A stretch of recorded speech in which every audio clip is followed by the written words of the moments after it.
Hello, and welcome to episode 1 of the Practice of Being podcast. I'm Naisha, I'm your host, and I'm honestly just really excited. I have been wanting to do this for, I want to say like a year and a half, because I guess I've grown up being called a chatterbox or someone that never stops talking, and I've experienced it in my friendships and in family. And I used to look at it as something that is really bad and I should stop it. It used to make me feel so self-conscious all the time.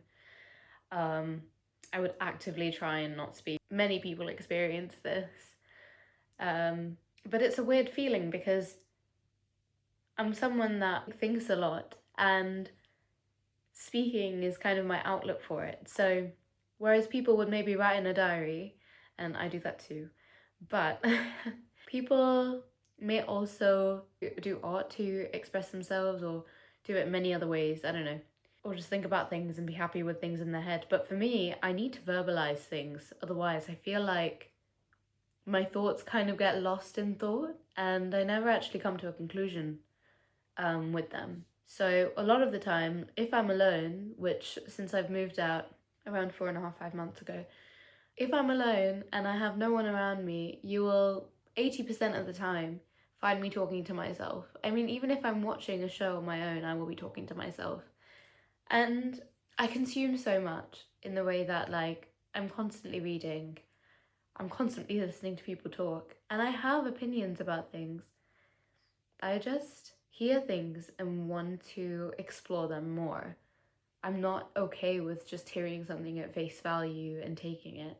And we digress.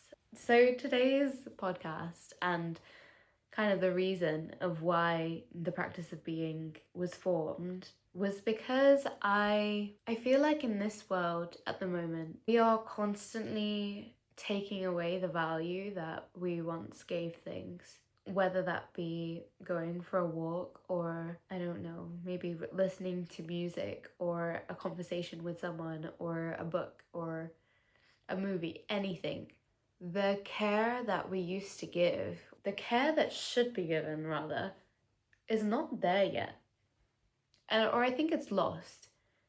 And I can give an example. It's kind of like we've stopped wanting to attach value to something because maybe it comes from a knowing that you might get disappointed once you attach that value or care to something, or maybe it comes from a place of why should I put value? Maybe it comes from a place of ego or ignorance. And I honestly think it's really sad. So the Practice of Being podcast will explore everything with as much humanity as possible, in the sense that it's not going to be perfect, because I don't think perfect exists other than in nature. So what I'm trying to say is we're trying to do too many things at once. So I would say a lot of the time what we're trying to do is make things more humane. I like thinking of it in this way, actually, kind of in the way that even as I'm filming this podcast, after the duration of however long it is, I will listen back to it and I will already, for sure, not agree with many of the things I've said. But that's not because I'm contradicting myself, or it's not because I'm talking out of my arse. It's kind of because you're allowed to change your opinion and you're allowed, in presence of new information, to alter your beliefs. And I think right now this whole stance of people in general is just to think one thing and not move at all on it. And I think that is the biggest sadness right now in the world, that you hear one thing, you think you've made your mind up, and that's it. That is never going to change for some people, because in my experience, I would label that as ego, that I am right. And my conviction of this is 100% right. And I think if you're not willing to question that and solidify your beliefs and take in new information, be given the chance to be persuaded, or to give the chance to be persuaded, then that's the biggest disservice ever. You're just missing out on so much. Anyway, so that is the reason that the Practice of Being podcast has been formed. And I'm really excited to really delve into things. So coming back to actually the topic of the episode, which is called The Practice of Being Me, because, well, why would you want to listen to someone if you know nothing about them? I completely understand that sentiment. So I guess I'm gonna attempt to give somewhat of a baseline to me, see if it works. So I'm 19, I am nearly turning 20 soon, in a couple months, and I currently work as an executive in private equity coverage, as well as studying for my bachelor's degree in chartered management. We love fun names, don't we? Yeah, I'm just trying to think, because I think that's like the most awkward thing in the world, to like introduce yourself like that. But it's true, this is who I am. On paper, I am a internationally certified yoga instructor as well. So I feel like I have a million different sides to me, and when I think about who I am, I really struggled to even think about what to say. Like when I was trying to plan out some parts of this, I genuinely was stuck on the first part for too long, because I think when we try and describe ourselves with all these labels, it just becomes so overwhelming, because I wouldn't ever say that I am, for example, my job role, I would never say that I am I work in private equity and that's it, that's who I am. Or I'm a consultant and that's who I am. The whole juggling, the millions of different sides to you, you don't have to necessarily forego any of them. All you have to do is learn to accept them and figure out the beautiful patchwork that all these parts make in your identity. And I think right now we get really bogged down in trying to define ourselves as what I am, and oh, I'm a degree apprentice, oh, I'm a university student too. It would be fun to do an exercise where who would I describe myself without any labels and or like any metrics or any measurable way of saying anything, like, oh, I've achieved this much, I have a master's in this, which is amazing. Every single one of these things that you accomplish in your life are amazing, but I'm sure you wouldn't be able to do one without the other multifaceted parts of yourself. Like I wouldn't be okay with saying, oh, I'm a daughter, without saying I'm also a sister. So I think we should all try it and see what you guys come up with. I think it's a really fun thing to do. Because honestly, I think I was sat there on my 3-hour train journey, because it was really delayed yesterday, and I just I was sat there for like half an hour trying to figure out how I describe myself. Luckily I have done this exercise before, like at a couple different workshops, and so I did know what my final answer would be, but I was thinking on how I would kind of phrase it whilst sat in front of a camera, and this is the only way I could figure out. So but my answer would be that I'm a seeker. I'm someone that thinks that nothing without thought or without meaning behind it is ever going to be enough for me. So I seek to look at things differently, and I seek to think out of the box, sometimes in the box. I seek to constantly better myself, and so I'm always looking towards something. And so if I was to describe myself without any labels, I would say that I'm a seeker. Also spiritually, I'm kind of like a warthog, always sniffing around for the next thing. If that's even like a warthog, I might be. What's that? I don't know what the animal is that like just has a really long nose and like sniffs a lot of stuff. But might be an anteater. Oh god, I'm really embarrassing myself here. Either way, I would say that's kind of who I am. But I'm not always happy with this constant like want to move forward. And my mum says that I need to get better at doing absolutely nothing, which I completely agree with her, because I feel like a lot of us, we tend to think about the fact that we are doing nothing, even when we're doing nothing. So the rest that we're getting is never actually rest, which kind of brings about the context for this podcast. So now you have like a somewhat introduction to who I am on paper, but obviously we're going to be exploring things that hopefully me and a lot of other people find interesting. I like to say I'm somewhat of a jack of all trades, master of none, but I've not mastered much in my life. But I also don't think I want to. I think if I ever got to that stage, it would be a bit too much. I'm just not competitive enough to master anything like that. In order to master something, you have to have a benchmark that you're trying to constantly better. And for me, as long as I'm outdoing my own self, I don't really care about the people around me. And so there will always be someone that is better than me at something, and I'm completely okay with that. So unfortunately, I don't think I'll ever get the master badge. I'm filming this at 10 p.m. at night, and I think this is like a really bad idea, because I'm like a little bit delirious, and you're giving me a mic, and you're telling me to talk. So this is really a combination for everything to go wrong. But it's fine. It's fine. I feel like I'm on FaceTime. Maybe I am on FaceTime. So what are some things that I'm actually passionate about, and what will we actually talk about? So the number one thing for me, honestly, and this might make people click off right now, is spirituality. Now, spirituality doesn't necessarily mean religion. It doesn't mean you do a set amount of practices a day, or it doesn't mean that you believe in God. It means that your connection to yourself, or rather the interconnectedness of the things around you, and appreciating the nature of those things, and appreciating that there is something bigger than you. And I'm not saying God in this perspective, I'm saying to care about everyone else and to care about the nature and the world that we live in. That is spirituality. Learning about that philosophy is something that I'm really, really interested in. I, through part of my work, have got to experience a lot around interreligious dialogue and to learn more about other cultures, other faiths. And so I've taken it upon myself to read a lot of the core scriptures of a lot of religions, and I find it so fascinating. I by religion I'm a Jain, and I love Jainism because one of the main beliefs is something called Anekantvad. Anekantvad is a relative viewpoint. So when I'm looking at things through this lens of Anekantvad, I'm not going to say the English word again now because I've given you the definition. Look at things and I'm able to just look at the thing without having my own bias cloud it, because I'm not looking for me to be right. I'm not looking for a direct answer. Instead, I'm looking for just anything that I resonate with. And majority of the time, the thing that I resonate with has a relation to my faith. Jainism, I wouldn't even call it a religion, to be honest. I would call it a philosophy, and much like Hinduism. And it's kind of it's a way of life more than it is something you practice. And anyone can be Jain. You don't have to be like christened into the faith, or you don't have to convert into the religion. You just be it.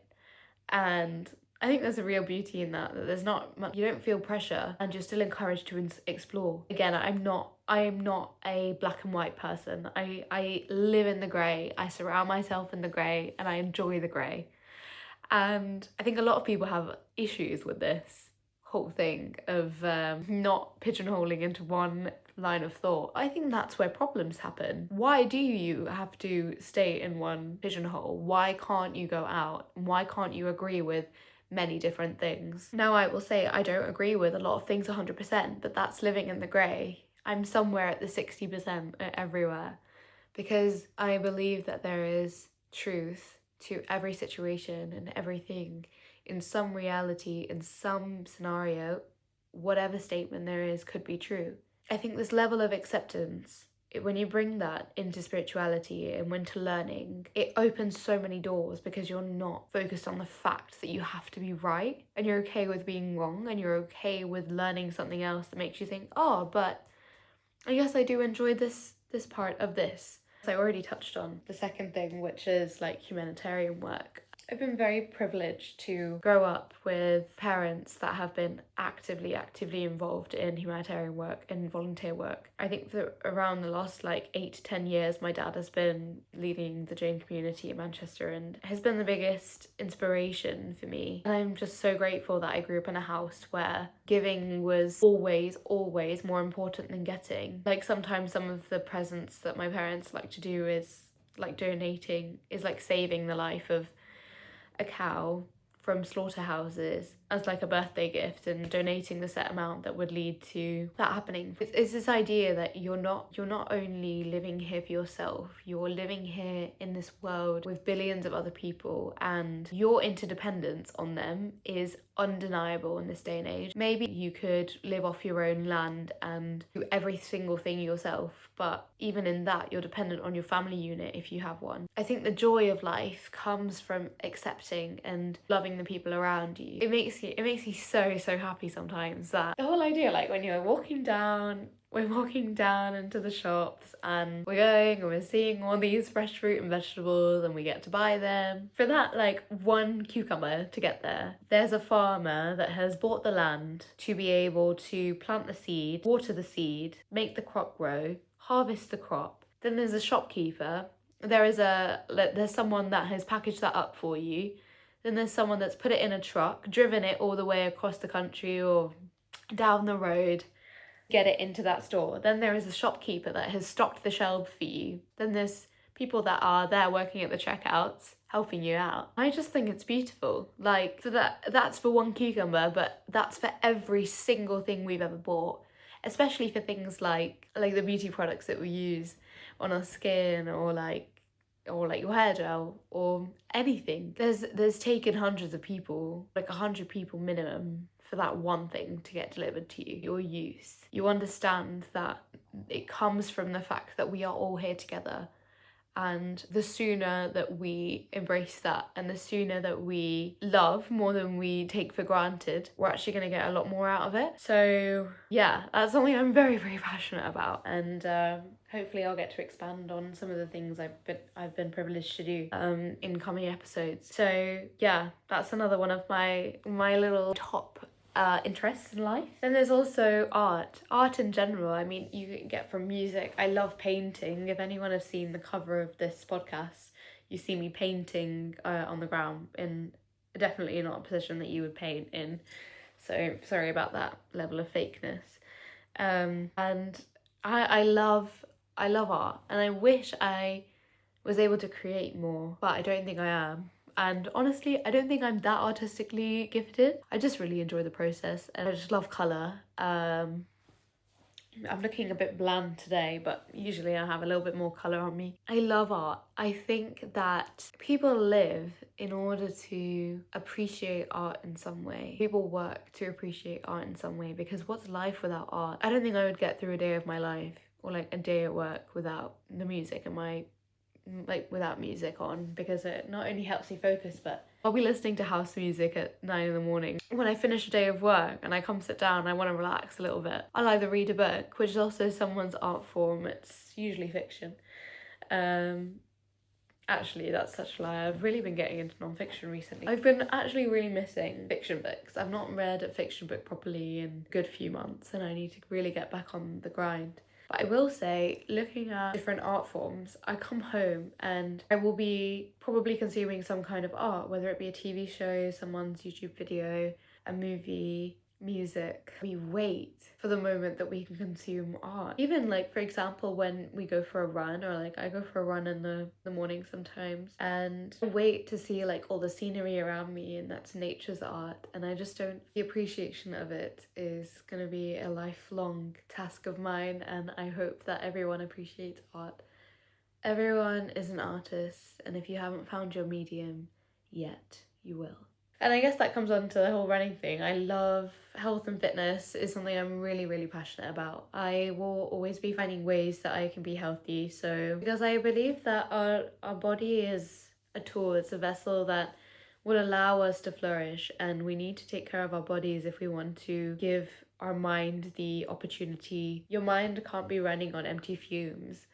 Food is fuel. Making sure your body is nourished and exercising and active is so important, especially as a yoga instructor. I just like bang on about this all the time, and I think everyone around me is so sick of it, but it's okay, hopefully. And so yeah, with that, another thing is yoga and Ayurveda. So I've been blessed to study yoga and teach it also, and I've just seen nothing but benefits in people's lives, and in my own life mostly, to be honest. I think when you see these kind of benefits, it's just it's like a dire need inside of me that I need to like share it with everyone. Not to like shove it down their throat, but it's just like, if I'm experiencing happiness because of this, I want you to as well. And it's good for you. It's genuinely good for you. So, and I think there's just so much importance in respecting ancient teachings that have carried generations across, and using yoga and Ayurveda to influence our health and to keep us as healthy as possible. Because I think for me, health, Ayurveda, yoga are all like an equal side, and they,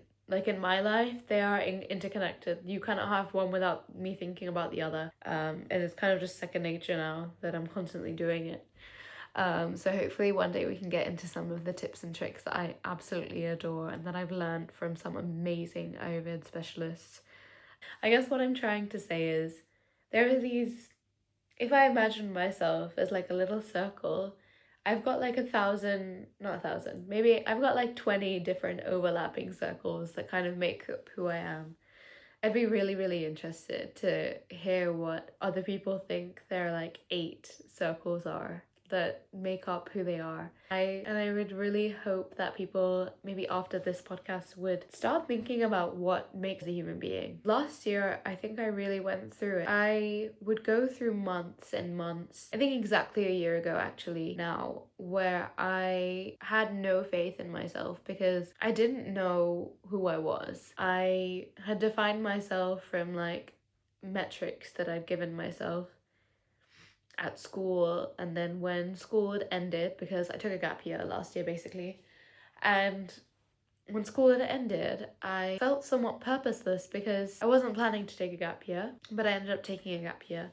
I ended up traveling and working and doing all sorts, but I just really struggled. I think when you're confused about who you are as an individual and then you put that confusion on the people around you, that projection of I don't know who I am, you project that onto other people and would make them question whether they know who they are, but that was never the question.